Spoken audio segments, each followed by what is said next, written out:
السلام عليكم ورحمة الله وبركاته. أهلا بيكم في فيديو جديد. هقدم لكم النهاردة إن شاء الله الفصل 21 من قصة سرداب فوريك.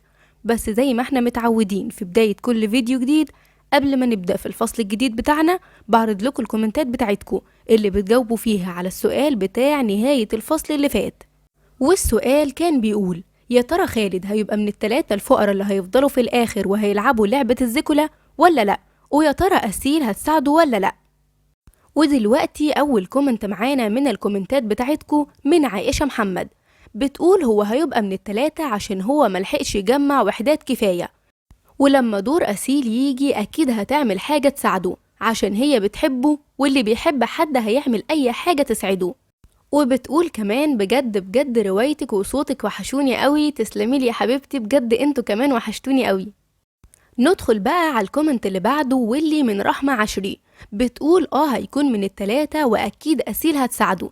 زايد انت حد قمر قوي وادائك وطريقتك جميلة جدا، وبقيت الكومنت كلام لطيف جدا، تسلميلي بجد يا رحمة، وانا كمان بحبك قوي. والكومنت اللي بعده من ادم عبد المجيد، بيقول اسيل هتساعده يخرج، بلس ما تطوليش في الغياب عننا. حاضر يا جماعة، من عينيا هحاول ما اغيبش عنكم تاني ابدا، بس اكيد انتوا عارفين يعني انه بيبقى غصب عني. والكومنت اللي بعده من ياسمين عادل، بتقول حلوة جدا، تسلميلي يا حبيبتي، وبتقول أسيل ممكن تساعده. والكومنت اللي بعده من غرام عبد المجيد، بتقول أتوقع أسيل هتساعده ويخرج، بلس حمد لله على سلامتك، الله يسلمك يا حبيبتي، تسلميلي بجد. ودلوقتي بقى الكومنت الأخير من المحترف كاي. أنا عارفة إنك أكتر حد طلبت مني الرواية، وبعتذر لك بشكل خاص عن الغياب ده كله، بس طبعا هو كان غصب عني عشان الامتحانات، أنا ما غبتش بمزاجي. بس إن شاء الله مهما حصل إيه، وإن شاء الله يعني ما يحصلش حاجة، مش هغيب تاني غير لما أخلص الرواية دي إن شاء الله. ودلوقتي بقى نقدر نبدأ في الفصل الجديد بتاعنا، بس يا ريت قبل ما ابدأ ما تنسوش تدعموني بلايك وتشتركوا في القناة لو أول مرة تشوفوني أو لسه ما اشتركتوش، وما تنسوش طبعا تفعلوا زر الجرس عشان يجيلكم إشعارات بكل الفيديوهات الجديدة اللي بنزلها، وعشان تكملوا معايا بقية الرواية إن شاء الله. ويلا كلنا دلوقتي نصلي على الرسول عليه الصلاة والسلام، ويلا بينا نبدأ. في اليوم التاني كان خالد والفقراء اللي معاه محبوسين في أوضتهم، لحد ما الباب اتفتح فجأة ودخل عليهم قائد الجنود وقال: هيا ستعرضون الآن على الأطباء. الجنود وقفوا وعملوا صفين قدام الأوضة، وبدأ خالد واللي معاه يعدوا بين الصفين دول لحد ما وصلوا مكان واسع، ووقفوا فيه صف زي ما أمرهم قائد الجنود. ولاحظ خالد إن في ستات فقراء هيتعرضوا هم كمان معاهم على الأطباء، وعرف إنهم كانوا محبوسين في أوضة تانية، وبنظرة منه عرف إن عدد الفقراء ستات الرجالة ما يكملش 20. بعدين بص جنبه فلقى جواد، فهمسله: كم سيختارون منا؟ لا أعلم، سيختارون أقلنا ثروة. لحد ما زعق واحد من الجنود وقال لهم يسكتوا. بعدين دخل عليهم 2 رجالة، كل اللي واقفين عرفوا إن دول الدكاترة لما لاقوا لبسهم مميز، قمصانهم راقية وجزامهم فخمة. بعدين شاوروا للفقراء إنهم يقعدوا، وطلب واحد منهم من قائد الجنود إن الفقراء يجولوا واحد ورا التاني. بدأ الفقراء يروحوا للطبيبين واحد ورا التاني، وخالد بيراقب من بعيد اللي بيعملوه، وبيبصلهم وهم بيعملوا زي ما كانت أسيل بتعمل عشان تقوله هو بيمتلك كام وحدة ذكاء، وبيراقبهم وهم بيكتبوا في الورق بعد ما بيخلصوا فحص كل واحد من الفقراء، زي ما يكون بيكتبوا ملاحظاتهم عن الفقير ده. وخالد قلبه بيدق بسرعة، وبيبص لجلد دراعه، وبيقارن شحوبه باللي معاه. بعدين بيبص للسما وبيدعي ربنا انه ينجيه من المحنة دي، لحد ما واحد من الجنود امره انه يروح للطبيبين. واول ما قرب منهم سألوا واحد فيهم: هل أنت مريض؟ لا. فمسك طبيب منهم تانية من جلده، ومسك التاني تانية من جلد دراعه بين صوابعه، وبصوله شوية. بعدين أمروه إنه يرجع مكانه تاني، فرجع وراح لهم جواد. وفضلوا الدكاترة يكملوا شغلهم لحد ما خلصوا وبصوا في الأوراق بتاعتهم. بعدين اتكلموا شوية مع قائد الجنود، واللي بعدها اتجه لخالد واللي معاه من رجالة وستات وقال لهم: لقد أخبرنا الطبيبان من منكم أكثر فقرا، من ينجو اليوم عليه أن يعمل بجد كي لا يعود إلى هنا مرة أخرى، ومن اختاره الأطباء سنصطحبه غدا إلى المنطقة الوسطى حتى يعرض على طبيبة الحاكم بعد غد، وأتمنى أن يجد من هو أفقر منه هناك. بعدين بصلهم تاني واتصدم خالد لما القائد شاور على جواد وقال: أنت ستأتي معي إلى المنطقة الوسطى. وبعدها شاور على خالد وكمل: وأنت أيضا ستأتي معي إلى المنطقة الوسطى، أما الباقون فعليكم أن تعودوا إلى بيوتكم واحتفلوا مع أصدقائكم بمولود الحاكم. وقع خالد على ركبه وقال: أنا؟ نعم، إنكم الأكثر فخرا هنا، هيا انهض، ما زال أمامك فرصتان كي تنجو. فبص جواد لخالد وقل بروده وبدأ عليه التوتر وقال: يبدو أن أحدنا سيكون الذبيحة أيها الصديق. رجع خالد أوضة الفقراء تاني ومعاه جواد، واتقفل عليهم الباب الحديدي من بره، وفضلت أنفاس خالد سريعة وزاد قلقه وتوتره جدا، وكل ما حاول جواد يكلمه ما يردش عليه وما بيبطلش تفكير، وما بقاش شايف قدامه غير اللي شافه يوم زيكولا لما الفقير اتذبح وسط احتفالات أهل زيكولا. أما أسيل ففضلت في قصر الحاكم بتتمنى تلاقي يامن اللي اختفى من ساعة ما جالها آخر مرة، ومش عارفة ايه اللي بيحصل في المنطقة الغربية. عاوزة تعرف يا ترى خالد رجع لحريته ولا هتلاقيه قدامها يوم ما تيجي تختار التلاتة الأكثر فقرا. عاوزة تسيب القصر وترجع للمنطقة الغربية، بس ما تقدرش تسيب مرات الحاكم في الوقت ده، وما بقاش قدامها غير إنها تستنى لحد ما اليومين دول يعدوا، وساعتها كل حاجة هتبان.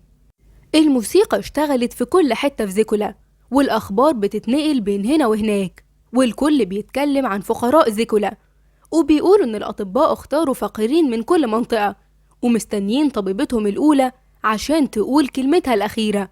عاوزين يفرحوا ويهنوا الحاكم بتاعهم في اليوم ده، والكل في منتهى السعادة طالما موصلش لمنصة الذبح.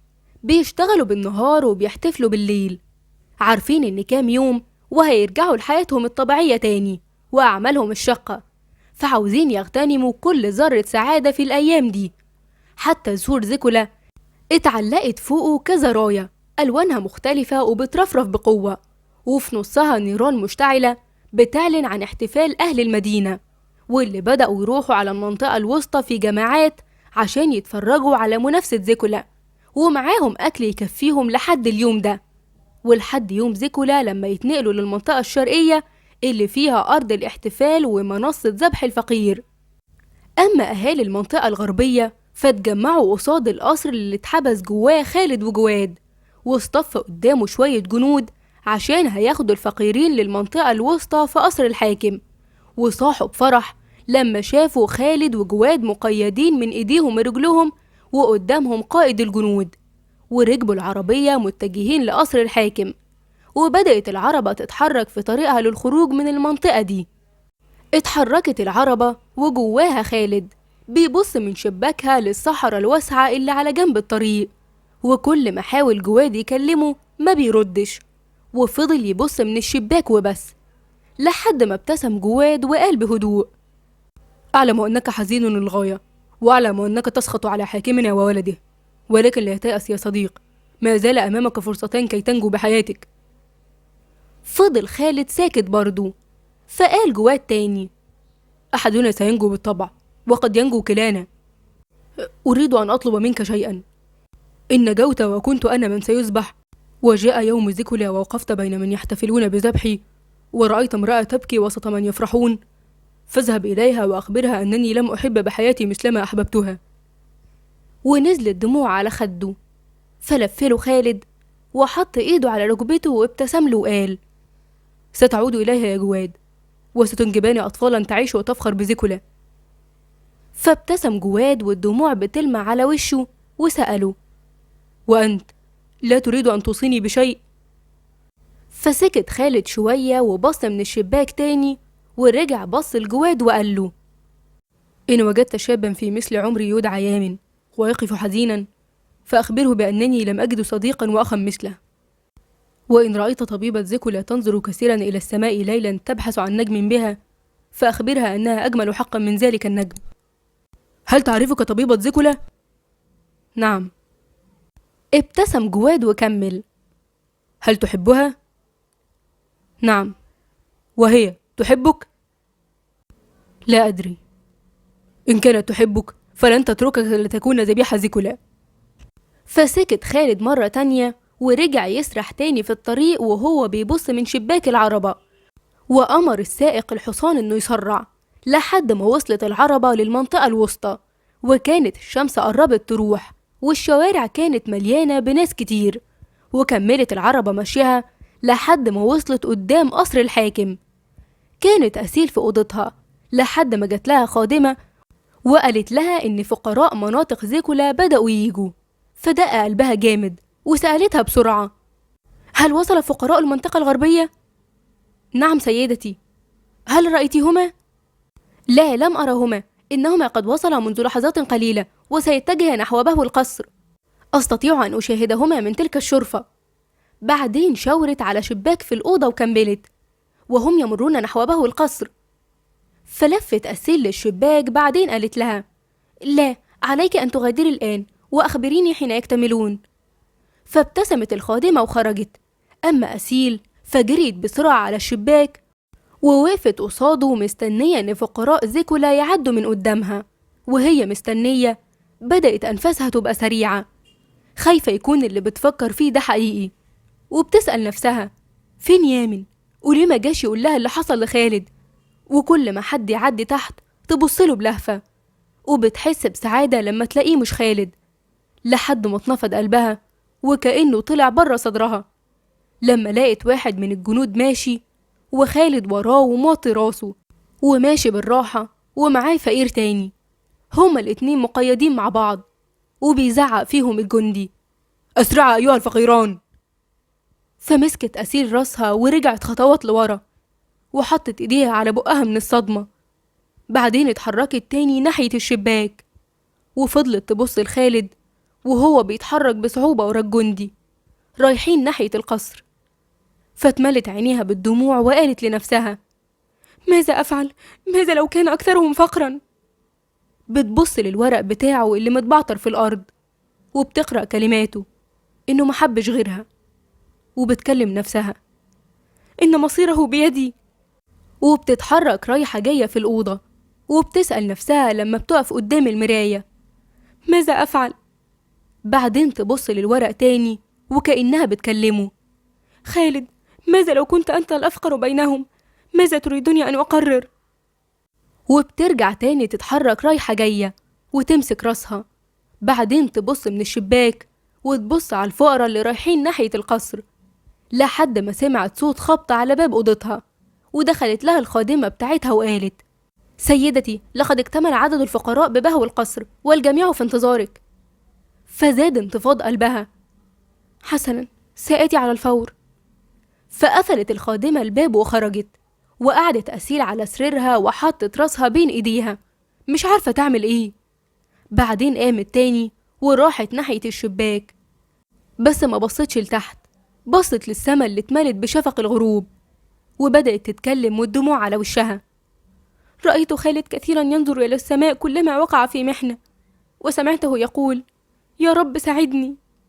أنا أنظر مثلما كان يفعل الآن وأقول مثله: يا رب، يا رب ساعدني، أريدك أن تساعدني.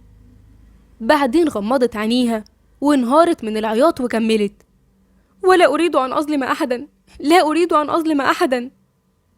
كان الصمت مالي بهو القصر زي ما يكون ما فيهوش حد، الكل ساكت، كل واحد بيفكر في مصيره ومستني الطبيبة أسيل. كان في 10 من الفقراء، 7 رجالة و3 ستات، مستنيين الوقت يعدي بسرعة، مش عارفين مين فيهم اللي هينجو ومين اللي الطبيبة هتختاره لمنافسة زيكولا.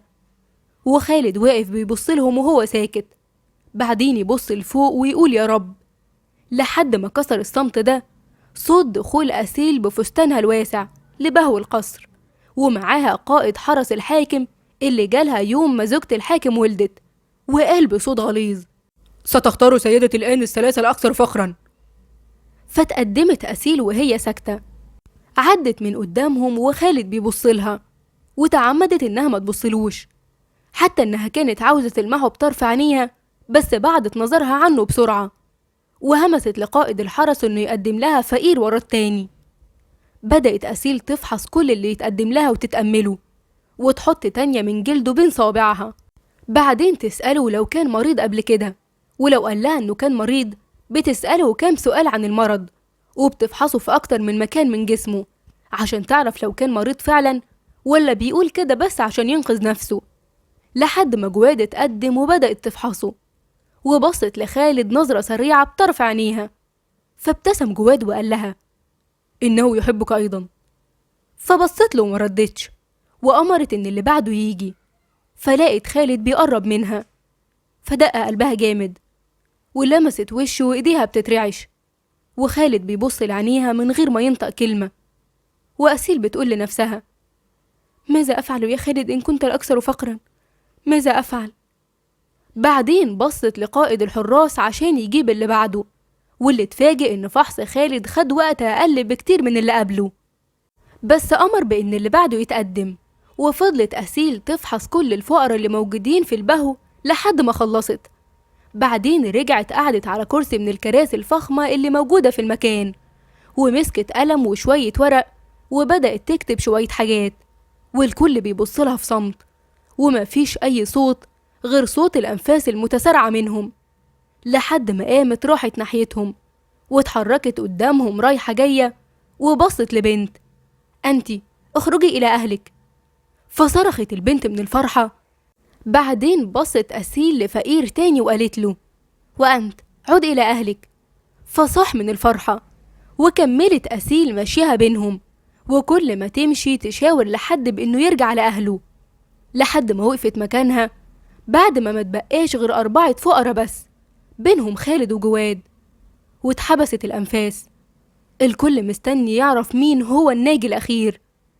أسيل واقفة قدامهم، وخالد بيبصلها بتركيز، وجواد بيبصله وهو متأكد إن أسيل هتختاره، وواقف جنبهم فقيرين الخوف باين على وشهم. لحد ما بصت أسيل لجواد وشاورت عليه: أنت عد إلى أهلك. بعدين بصت لخالد والفقيرين التانيين: أنتم الأكثر فقرا بينهم، الذكر ستحدد من منكما ذبيح يومنا. وقع خالد على ركبه وبص لأسيل وهو مش مصدق اللي سمعه بودانه، وصاح بصوته: أسيل! فمشيت أسيل بسرعة، راحت على أوضتها، وأول ما قفلت الباب بدأت في العياط من تاني، وهي بتقول لنفسها بصوت عالي: لم أجد أمامي سوى ما فعلته، لا أستطيع أن أظلم أحدا، لا أستطيع. بعدين غمضت عينيها وقالت: ستنجو من الذكلة يا خالد، ستنجيك الذكلة، إنك لا تستحق أن تصبح في مدينتنا، ستنجو ستنجو. أما خالد فأمر قائد الحراس أن يجوا وراه هو واللي معاه للقصر اللي جنب قصر الحاكم، وسمع جواد اللي لسه واقف جنبه بيهمسله: ستذهبون إلى قصر النحاتين الآن. بصله خالد من غير ما يرد، وكمل جواد: إن كانت الطبيبة تحبك لأبعدتك عن هذا المصير. فزعق له قائد الحراس: هيا أنت عليك أن تغادر القصر. فقال له خالد: عد إلى حبيبتك يا جواد، وإن مت فابحث عن يامن وأخبره كما قلت لك. فابتسم جواد وإسهابه ومشي، واتحرك خالد وإيديه ورجله مقيدين ورا قائد الحرس اللي طلب منه إنه يسرع، لحد ما خرجوا من قصر الحاكم وراحوا قصر تاني جنبه وسط تجمع كبير من أهالي ذكلة اللي وقفوا قصاد القصر عشان يشوفوا مين اللي هيتنافسوا. وبكده يكون الفصل بتاعنا النهاردة خلص. أتمنى يكون عجبكم وتكونوا استمتعتوا. عاوزاكوا بقى تكتبولي في الكومنتات تفتكروا اللي أسيل عملته ده صح ولا غلط، ولو كنتوا مكانها كنتوا هتعملوا كده ومش هترضوا تظلموا حد، ولا كنتوا هتنقذوا خالد؟ وتفتكروا خالد هيقدر ينجو من لعبة الذكلة ولا لأ؟ ويا ترى أسيل في إيديها حاجة تانية ممكن تعملها ولا خلاص كده دورها خلص؟ ويا ريت بقى لو الفيديو عجبكم ما تنسوش تدعموني بلايك وتشتركوا في القناة لو لسه ما اشتركتوش، وما تنسوش تفعلوا زر الجرس عشان يجيلكم إشعارات بكل الفيديوهات الجديدة اللي بنزلها، وعشان تكملوا معايا بقية الرواية إن شاء الله. ويلا كلنا دلوقتي نصلي على الرسول عليه الصلاة والسلام. وبس كده، أشوفكم الفيديو الجاي على خير إن شاء الله، والسلام عليكم ورحمة الله وبركاته.